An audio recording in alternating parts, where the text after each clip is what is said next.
Okay, perfect. Always. And we're live. Byron, take a big sip of your beverage. Cheers. Happy So Friday. hot. I fell for it. It's really hot. Oh no, you were like, I burned my tongue. I can't do this now. Sorry, everybody, gotta go. Yeah. Welcome, Byron, to the Fempreneur podcast from Builders and Brews. I'm so excited for you to share the story of this amazing community you've built. And it was so interesting to meet you for so many reasons. Anyways, take it away. Tell us about Builders and Brews, how the idea came to be, and how you knew that you had to keep growing it. Sure. Okay, now let's jump right into that. So Builders and Brews is something that we started. So I'll back up a little bit in that I have a construction company. I'm a carpenter by trade.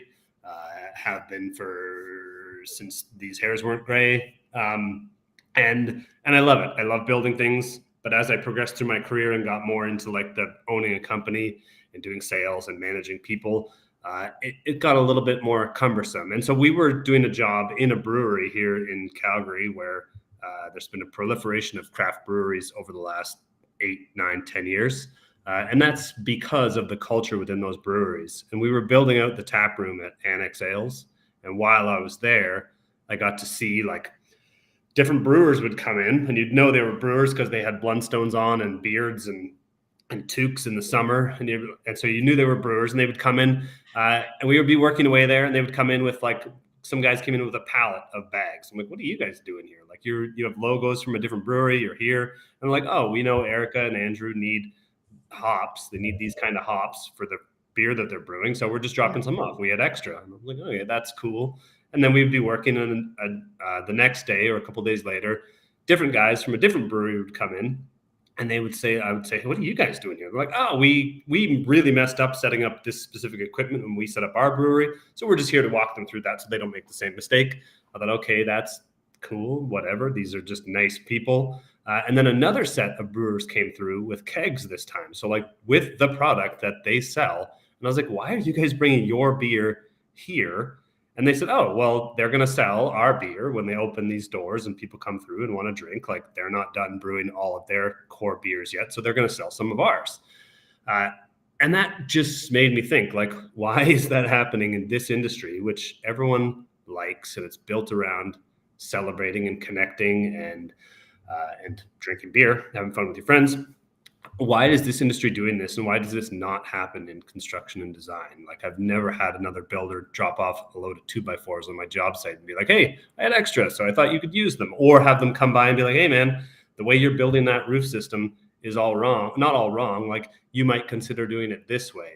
So I reached out to a couple of brewers after that and wanted to understand, like, why are you guys doing this way? And they said, well, we just recognize that, like, by educating local consumers and working together to build each other up, we can capture a bigger piece of who our actual competition is like the InBevs and the Heinekens and the big multinational beer firms. So by working together, having a bit more fun and educating consumers, they can create more success for themselves locally. So then we started looking at how we can emulate that in design and construction. And it just started with having a conversation that I had with an architect and a designer about how they approach the pre-construction process, which like sucks for most people in construction because you get in this stupid bidding war and some people aren't telling the truth. Some people are really good at sales. Some people are really good at the technical part. So anyway, we got all wrapped up. I mean, they had a really interesting approach to how they looked at pre-construction and how they put a team together. And I just said, I think more people need to hear this story. So I reached out to some colleagues on Instagram, and we put together a group of 20 or 30 people. And we had this architect and designer rehash the way that they approached that process. And that was in 2018 or 2019. And it was just really well received and neat to see the industry connect in that way. And since then it's grown.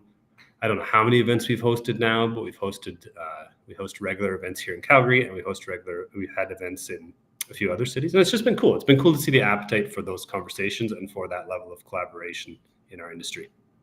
Yeah. And your events are just, I mean, I say events plural, but I've only been to one, but your last event was really well done. And the more people that I meet that know about you or have been to an event say the same thing. So I guess, where did you start? What was your first event? And then how have you learned and grown from there? What are some things you're like, ooh, we're not doing that again? And some things where you're like, ooh, we got to do more of that, or we got to add that. Like, tell us more about that process. Yeah, sure. So that event that I described was actually, it's funny, the one that you came to at Prairie Dog, the very first ever event we did there was also at Prairie Dog. And I think one thing we recognized early is that like there's a disconnect in the different, sorry, crazy cat maneuvers over there. There's a disconnect in the different parts of our industry. We tend to get a bit siloed. Like designers will have a wine and cheese like product demo, whereas the plumbers union will get together and have breakfast with a bunch of plumbers, and the builders association will get together and have an expensive lunch with a bunch of builders and have somebody from the city there talking about the building code.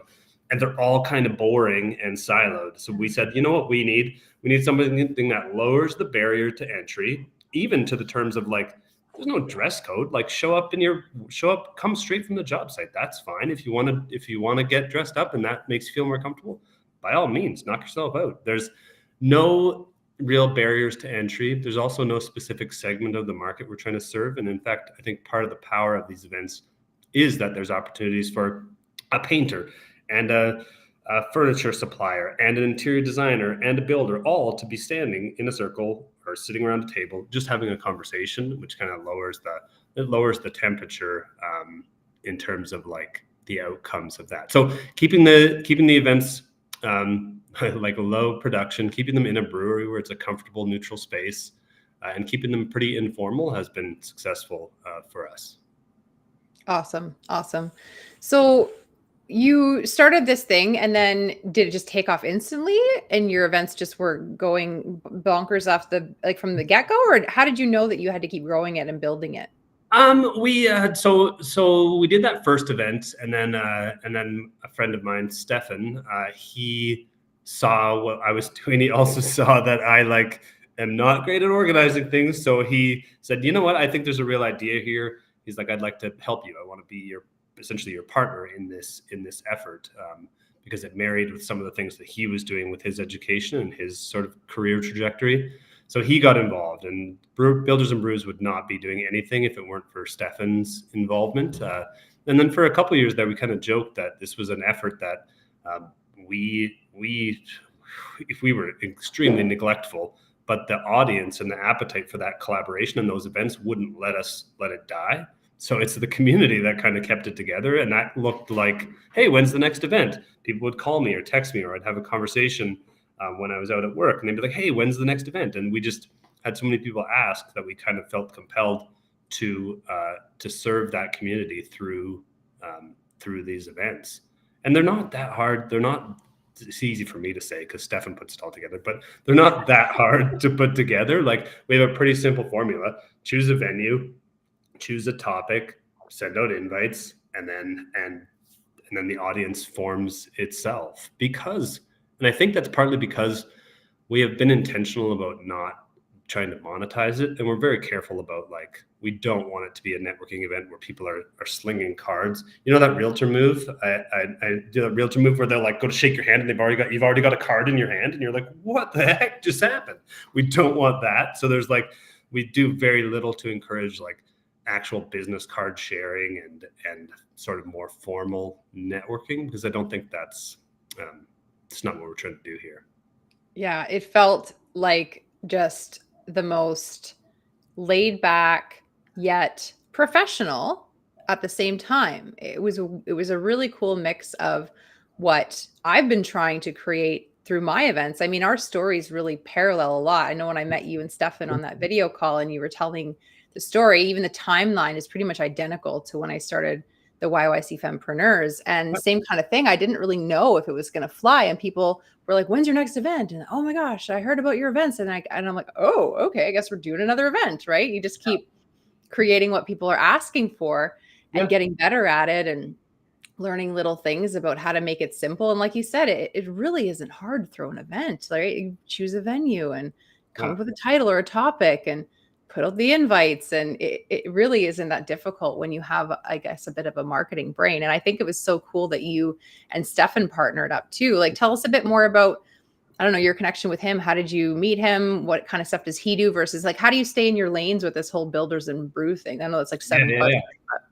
Yeah, sure. So it came from a place for me. Like I'm a visionary by nature and have a marketing brain.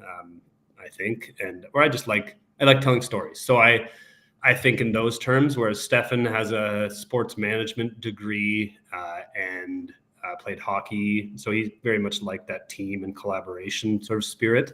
Mhm. Stefan is actually my former business partner's son. So he was in our network as well. We joke around that we fired Stefan 2 or 3 times from our construction company. And at least one of them was like ceremonial because I had let him go one time just because we didn't have work. And then his dad was like, oh man, I wanted to be there for that. So we brought him back in and we fired him. We fired him again.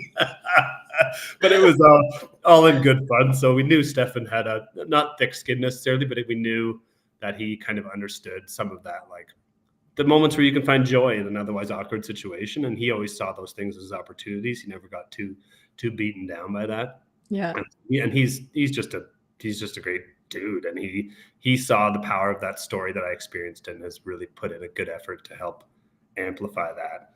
Going to what you were saying, because yeah, our stories are similar. And I think it was interesting. I was talking to a plumber who had I was on one of our job sites and he was there and he had been to a Builders and Brews event. And he was telling me, he's like, you know why I think that works is there's this idea of third spaces. So like historically, have you heard that term before? So historically, a third space is you have your home, you have your work, and then you have a third space, right? So historically, that would have been like the village or the tribe or the community that you lived in. That's kind of your 150 people or so. Mhm. Or it would have been your community, would have been your family who all might have lived around, or it would have been your church, right? But I think as some Mhm. of those things have fallen off, I think there's a Yeah. real hunger and an appetite for that third space and that Mm. community where you can go. It's not your home, it's not your work, but it's somewhere in between, and it blends elements of all of those. And I think that's actually a part of why these communities why there's an appetite to form these types of communities, because people have a hunger for that third space, and there's sort of a gap in between living on our phones and then working our butts off during the day and then trying to spend time with our families. There's an appetite for that third space that Yeah. goes beyond just being a Flames fan, and I think that's healthy. It was really interesting. So that plumber as well, I was gratified that he even reached out to talk to me because he has an idea. He wants to create something he calls head pressure, where Mhm. it's a kind of a plumbing pun, but he's like, look, there's a lot of mental health issues in construction and the trades, right? In all businesses right now, I think. And so he wanted to find a way to kind of signal to people that like I'm a safe space. Do you know what I mean? Like to get beyond those conversations, even on the job site where it's like, how's it going, Dave? Like, oh, good. Like, well, tell me Mhm. more. And actually open up a space for vulnerability in some of those conversations. And I thought, man, what a cool thing to be thinking about. And so I've been kind of mulling that over as well, is how can we address some of these things? And one of the best ways for me, like you saw in the conversation the other day, is like putting construction and design and business leaders in positions where they can model that kind of vulnerability to that audience, because I think it gives everybody license to recognize and accept that like it's not always great. Sometimes it sucks. Sometimes you just don't want to get up and go to work. Sometimes you just want to choke your client. Like you have to try and work through some of those things. And yeah, how can we make space for those conversations in that third space of this community that we're developing, whether it's fempreneurs or Builders and Brews. So sorry, Right. I was going to No, say that was really good. I've been madly taking notes. I want your I'm- opinion on this for a title for this podcast episode. Mhm. So I'm thinking it's going to be called "Filling the Appetite for a Third Space" in quotations. A community where it's safe to be vulnerable. Yeah, I think that I think that would resonate with Builders and Brews members. Yeah.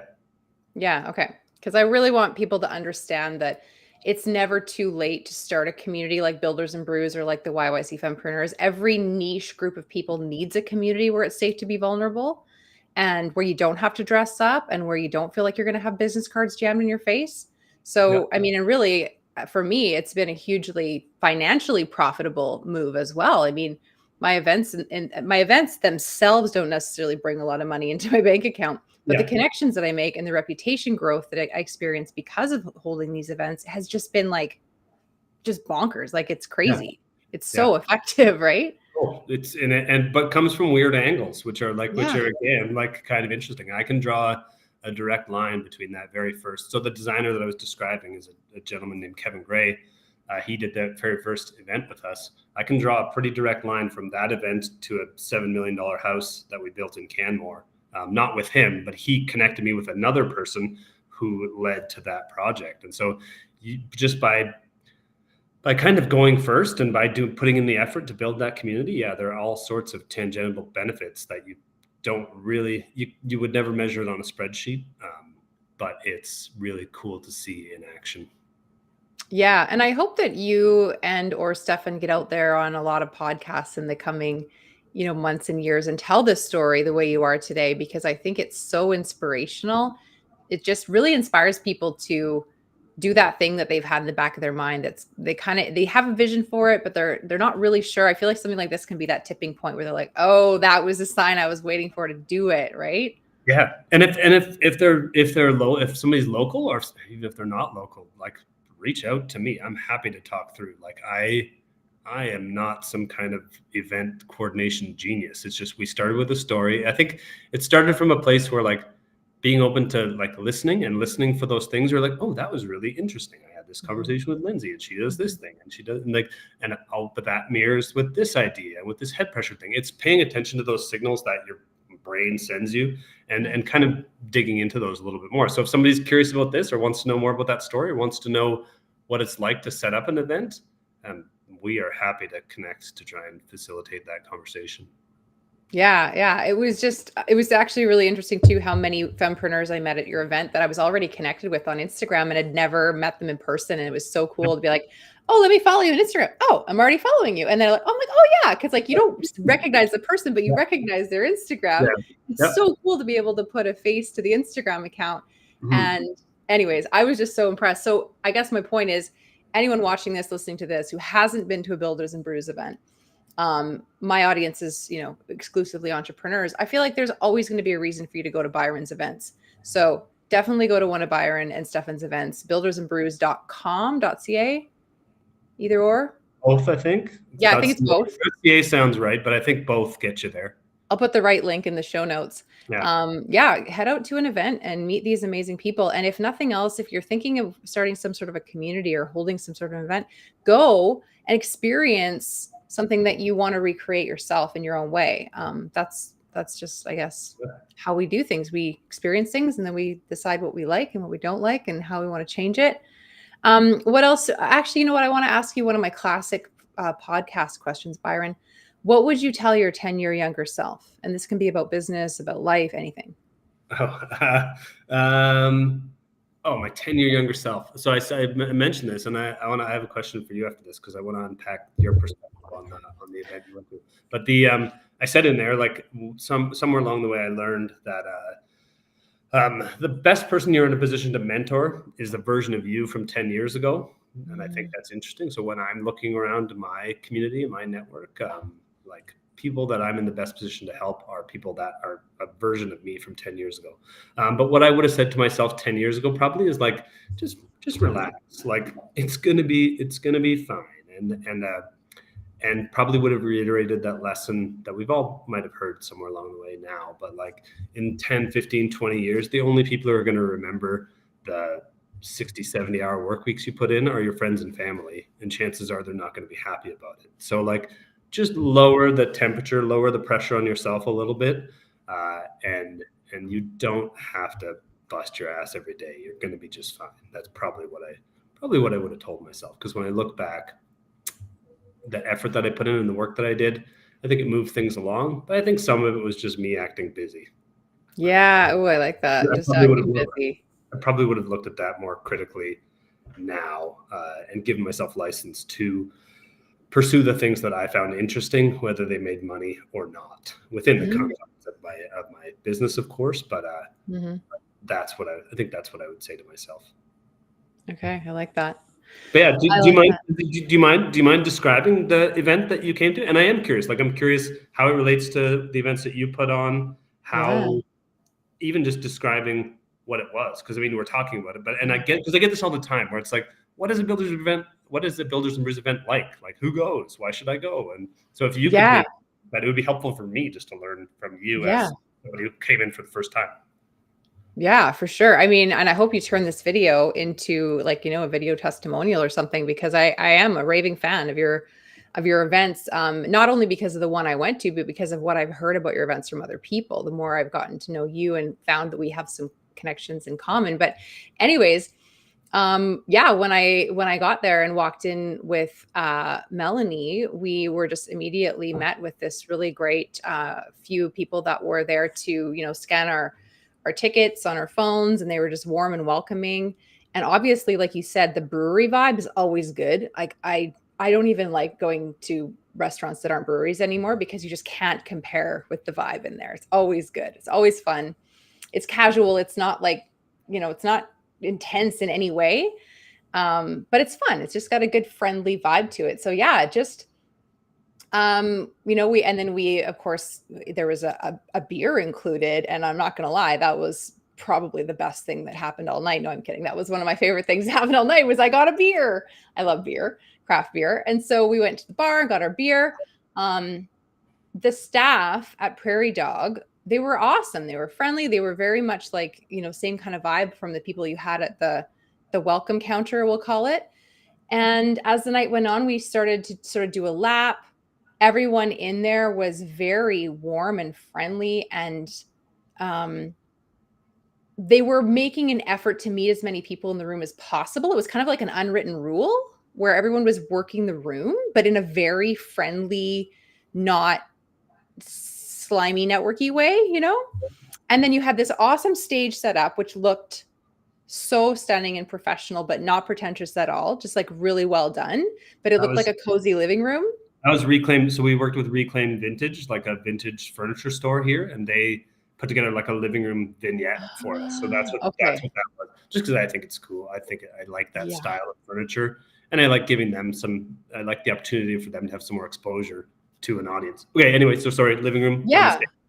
Yeah. So it was just great. It was just so well done. It looked cozy. Like I just wanted to go sit up there, and yeah. And then we all, you know, got our seats. The whole seating arrangement was done really well, and there was people that ended up sort of standing around the bar too for the whole thing, and that was fine. And then yeah, when the questions started going up on the big screen, that what's his face was the moderator guy was asking everyone, they were really great questions. So I don't know how you prepared those questions or chose those questions, but you really nailed it.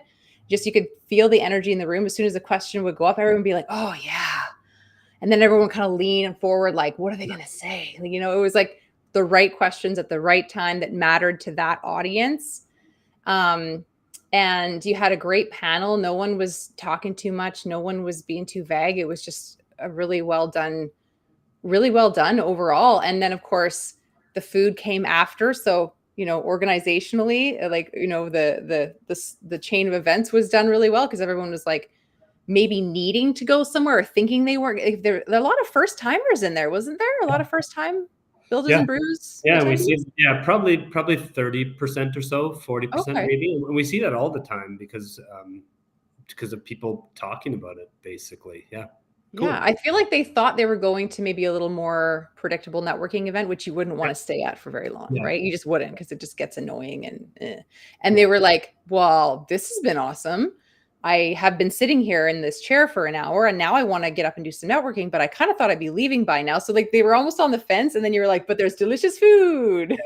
And they're like, well, then I'm staying. And like nobody left. Like nobody left. No, we had Stefan was at the door because he was curious. It's a measure for us. It's a measure of success of an event, is like after the thing is done, how many people leave? Because I know we've all been to events where the thing happens and then the room just disappears.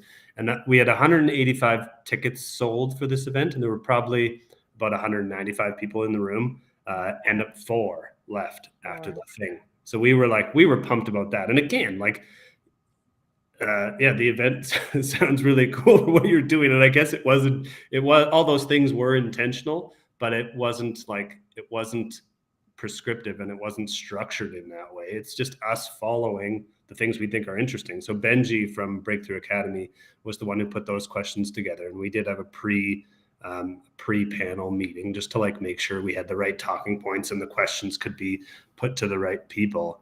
But I don't that kind of vibe. I'm interested to unpack with you, whether it's here or in the future or at another event, because it's something I worry about, because that friendly kind of open spirit of collaboration, I hope that's maintained and preserved. And I don't think it's something you can dictate. You can't like tell everybody like get in there and be friendly. It's just a spirit within that room, and I think that's really cool. And I think it's cool that creates like a felt sense for both you, but also people who are new to that environment. So I don't know how to put that into a bottle, but there's something in there that's really interesting. I have one idea. I know that for my events, the ones that I've gathered the most other fempreneurs together to collaborate on that event, those have been the most well attended and best vibe events. Mm-hmm. And so for you, you had, whoever they were that set up the living room. You had, what's his face, the moderator guy, Benji, yeah. He was the guy that, he brought his audience there. I'm sure marketed the fact that he was on stage and gonna like all the different people that were part of that event. And then of course you got Prairie Dog, and hopefully they were marketing it through their channels or letting their people know. And then you had these volunteers in the room too. You had different, there was a gal that. Yeah, that's my friend Lulu, and then Michelle Murphy, who. Did you talk to Michelle at all? Yeah, because I know Michelle for a long time. She's one of those ones that I've never met in person, but we've been connected for a long time on Instagram. We've chatted back and forth, but never met. Yeah, she's great, and she has set up a group of interior designers as well, like independent interior designers. So she volunteers with us and helps us run events, which is awesome. We're extremely grateful for that. Yeah, I think that's one takeaway that I've had from experience. It's like the events where I gather as many sort of complementary entrepreneurs together to collaborate. Like I did a panel event similar to yours, at what is that place? The Veranda Brewer? It was in Veranda, but anyways. I know what you mean. Vacay Brewing? Yes, Vacay Brewing, and then there's a distillery. There's a bunch of stuff happening there. That's a pretty cool spot. Yeah, it was a great spot. And so they, my speakers, I had 4, Melanie and Heather were actually the ones that introduced me to you. They were on the panel. So I had all these fempreneurs that were speaking on the panel, and they invited all of their audiences. So I think to give people a tip on event planning in general is you need to collaborate with other entrepreneurs. If you're going to try to hold an event completely on your own and do everything on your own and only market it to your network, you're just going to stifle your success. So get a group together, get a group of like-minded people together and put on an event together. And start with that spirit of collaboration from the outset. Be like the recognition that I could do this alone, but is that really the best way to get this done? Yeah, there's something in there. So I did a face because Melanie and Heather are coming to our house. So Melanie and Heather are amazing. They do they have like a home organization company for people that haven't heard them speak before. So we like everybody have moved a few times and have carried boxes around through a series of moves. And anyway, so it's been a very present topic of conversation in our house lately, where Melanie and Heather are coming on the 18th. We need to make sure we're ready. So it's going to be fun. I'm looking forward to that, but I'm also apprehensive about that because it's outside of my comfort zone, because I'm not good at laundry, Yeah, the term Melanie and Heather might start to be associated with negative feelings if it results in you having to do work to prepare for them or something. I don't think so. I'm actually really looking forward to it. It's going to be great. Yeah, Melanie and Heather are functional spaces, and I will link to them in the show notes as well. But yeah, they're awesome. And Melanie, actually, speaking of collaboration, and she was kind of part of an experiment that I did. My second book that I wrote was called Find Your Voice on Social Media. And Melanie was one of 6 women that I asked to be in the book. So they each put stories about how they found their voice on social media and how they kind of got their business going. And so she was one of the collaborators in that book. And that was really one of the turning points for me in my business, where I realized like everything that I want to do is going to be 100 times better and bigger and more helpful to those need it if I bring other women entrepreneurs into it and make them part of it. Cool. Yeah. Yeah, which is how this podcast was born, really. Yeah. I was like, how do I bring people in that have similar stories and that can like bolster each other's stories and just create, a way for there to be limitless reach with it. And that was why the podcast happened. So thank you for being here on the podcast and helping us switch it up a little bit, because we haven't had a lot of dudes on here. So it's nice to have you here. I told my business partner, Katie, I don't know if you had a chance to meet her, but she's great. She is a version of me, of a different gender, 10 years younger, very keen, very capable.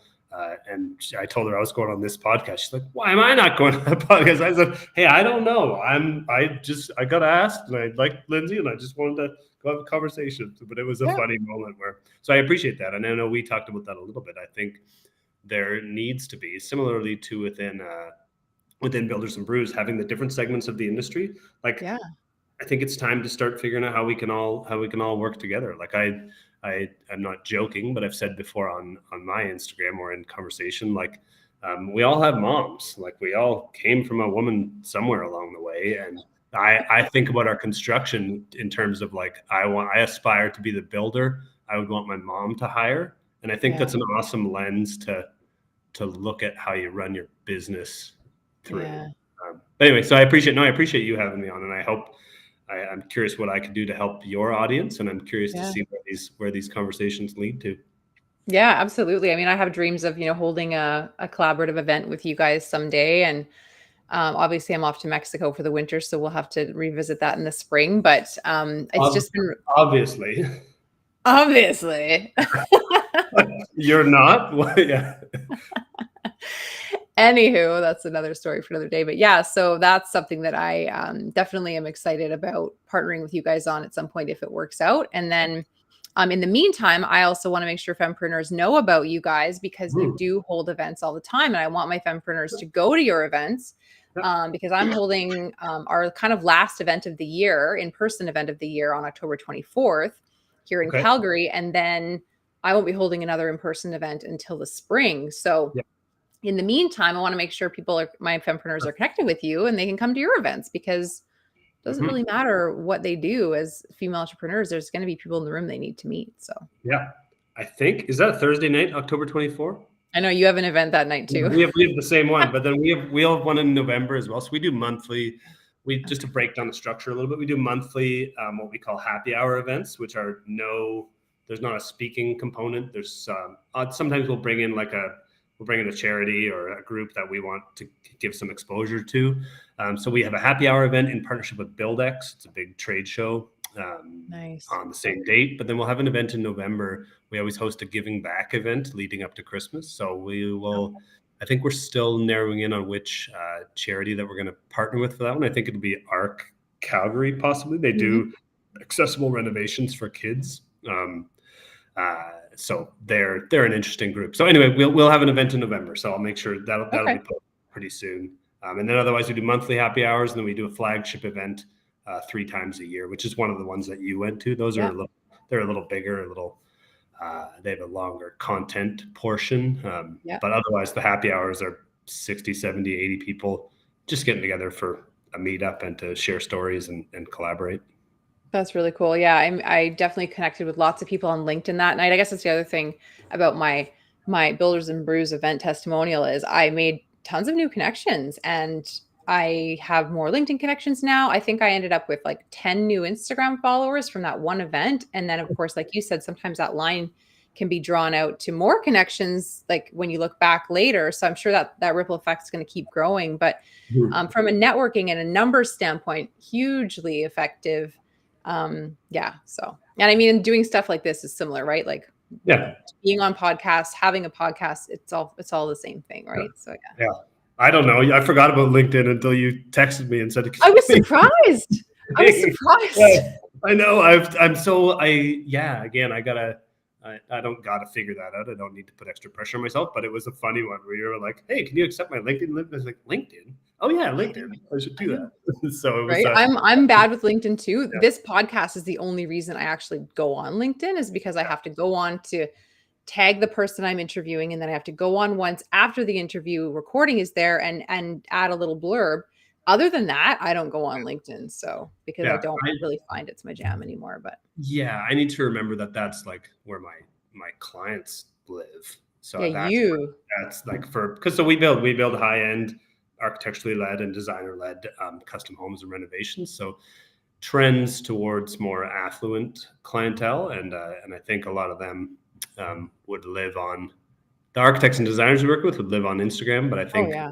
more potential clients on LinkedIn. So it's something we've flagged as like, all Yeah. right, pay a little more attention to this, but I'll have to find the right marketing resource to help me put that together because it's not likely not going to be me. I'd rather go make some sawdust. That sounds so fun. Yeah. Mhm. I get it. Okay, well, I want to let you get on with your very, very busy day. There was something else I was going to ask you, but now I can't remember what it was. I think oh yeah, I was going to ask you just, this might start a whole new rabbit trail, but I was going to ask you to share a bit about just yourself. Like, what do you do when you're not growing Builders and Brews or working in construction? Like, what are you into? How do you not lose your mojo for business and for your career? Like, what do you do in your personal life that fills you up? Sure, sure. What do I do in my personal life? I read a lot. I get a kick out of it. I was never a very good student, but I'm a great learner. So I continue that. I'm reading a book right now called Originals by Adam Grant. Have you ever read that one? You would get a real kick out of it. It's how nonconformists move the world forward. But and for me, in my context, I was curious about it because I'm part of a bigger brand and a bigger company now at Alair Homes, and Mm-hmm. I'm trying to figure out how to share my unique ideas and perspective without being an asshole. So trying to figure out how that works, which is fun. So anyway, read a ton. I have a very active 10-year-old and a 9-year-old. My daughter got me up at 7 this morning to do a workout. We have a set of stairs outside our house. And so she's like, Dad, let's go run stairs. Okay. So following their whims and interests keeps me and my wife, Letha, quite busy. And then otherwise, yeah, that fills it up. I love to hike and travel when I can. But otherwise, like I'm in a period of my life where my life is like, there's abundance in my world. There's no Mm-hmm. shortage of things to do. So finding quiet times to read a book is something I really treasure. And then otherwise, just doing things like this, connecting with Yeah. people and having interesting conversations fills my cup. Awesome. Well, thank you. Yeah, I know when you have two children, that's pretty much the answer to that question. It's like spare time. What's that?